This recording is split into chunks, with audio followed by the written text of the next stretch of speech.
নমস্কার, আমার নাম মেঘা মণ্ডল। আমি বিবেকানন্দ কলেজ ফর উইমেনে এডুকেশন ডিপার্টমেন্টে সেকেন্ড সেমের ছাত্রী। আজকে আমার এক্সটেম্পোর বিষয়বস্তু হলো নেতাজি সুভাষচন্দ্র বসু সম্পর্কে কিছু বলা।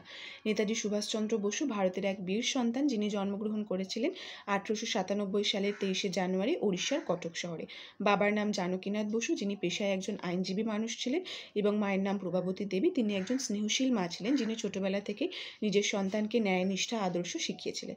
ছোটবেলা থেকে সুভাষচন্দ্র বসু খুবই মেধাবী ছাত্র ছিলেন, এবং মেধাবী হওয়ার পাশাপাশি তার মধ্যে দেশপ্রেমের এক ছবি প্রতিফলিত হয়। এই চিত্র প্রথম প্রতিফলিত হয়েছিল সুভাষচন্দ্র বসুর একদম ছোট্টবেলায়, যখন তিনি বিদ্যালয়ে পড়াশোনা করতেন। বিদ্যালয়ে পড়াশোনা চলাকালীন কোনো একদিন ইংরেজি বিষয়ের শিক্ষক ভারতীয়দের বিরুদ্ধে কোনো অপমানজনক মন্তব্য করেছিলেন। এই মন্তব্য শোনার পরও গোটা ক্লাসরুম চুপচাপ থাকলেও সেই ছোট্ট বালক চুপচাপ ছিল না। সে সবার মধ্যে থেকে উঠে দাঁড়িয়ে সেই ইংরেজি শিক্ষকের বিরোধিতা করেছিলেন।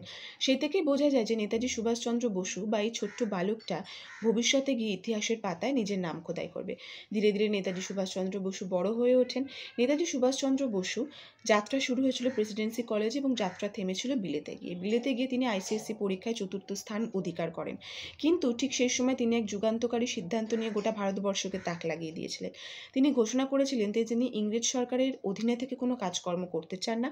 তিনি নিজের দেশকে স্বাধীনতার দিকে এগিয়ে নিয়ে যেতে চান, নিজের দেশের জন্য কিছু করতে চান। যেমন ভাবা ঠিক তেমন কাজ। ধীরে ধীরে সেই সময় থেকে নেতাজি সুভাষচন্দ্র বসুর একটা জয়যাত্রা শুরু হয়।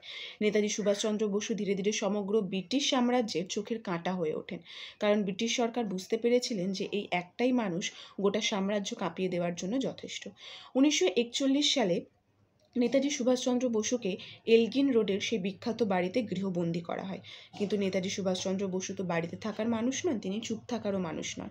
সেই এলগিন রোডের বাড়িতে গৃহবন্দী থাকা অবস্থায় তিনি ব্রিটিশ সরকারের নাকের ডগা দিয়ে একজন মুসলিম মানুষের ছদ্মবেশ ধরে, যার নাম মোহাম্মদ জিয়াউদ্দিন, এই নাম নিয়ে তিনি পাড়ি দেন। এবং এই পাড়ি দিয়ে তিনি প্রথমে পৌঁছান কাবুল, তারপর রাশিয়া, তারপর সেখান থেকে জার্মানিতে। এই যাত্রাপথে তিনি বিভিন্ন সময় বিভিন্ন মানুষের ছদ্মবেশ ধারণ করেছেন, কখনো কৃষক, কখনো ব্যবসায়ী, কখনো বা মুসলিম ভদ্রলোক। জার্মানিতে যাওয়ার তার একটাই উদ্দেশ্য ছিল, কারণ নেতাজি বুঝতে পেরেছিলেন যে নিজের দেশকে স্বাধীন করতে হলে শত্রুদের সঙ্গে হাত মেলানোর প্রয়োজন আছে। সেখানে গিয়ে তিনি হিটলারের সঙ্গে সাক্ষাৎ করেন, এবং সেখানেই তিনি আজাদ হিন্দ ফৌজ বাহিনী গড়ে তোলেন।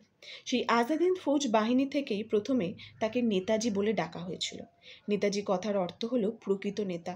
সত্যি সুভাষচন্দ্র বসু একজন প্রকৃত নেতা ছিলেন, যিনি শুধুমাত্র নিজের সৈনিকদের আদেশ দিতেন না, তাদের সামনে ঢাল হয়ে দাঁড়িয়ে যুদ্ধ পরিচালনা করতেন।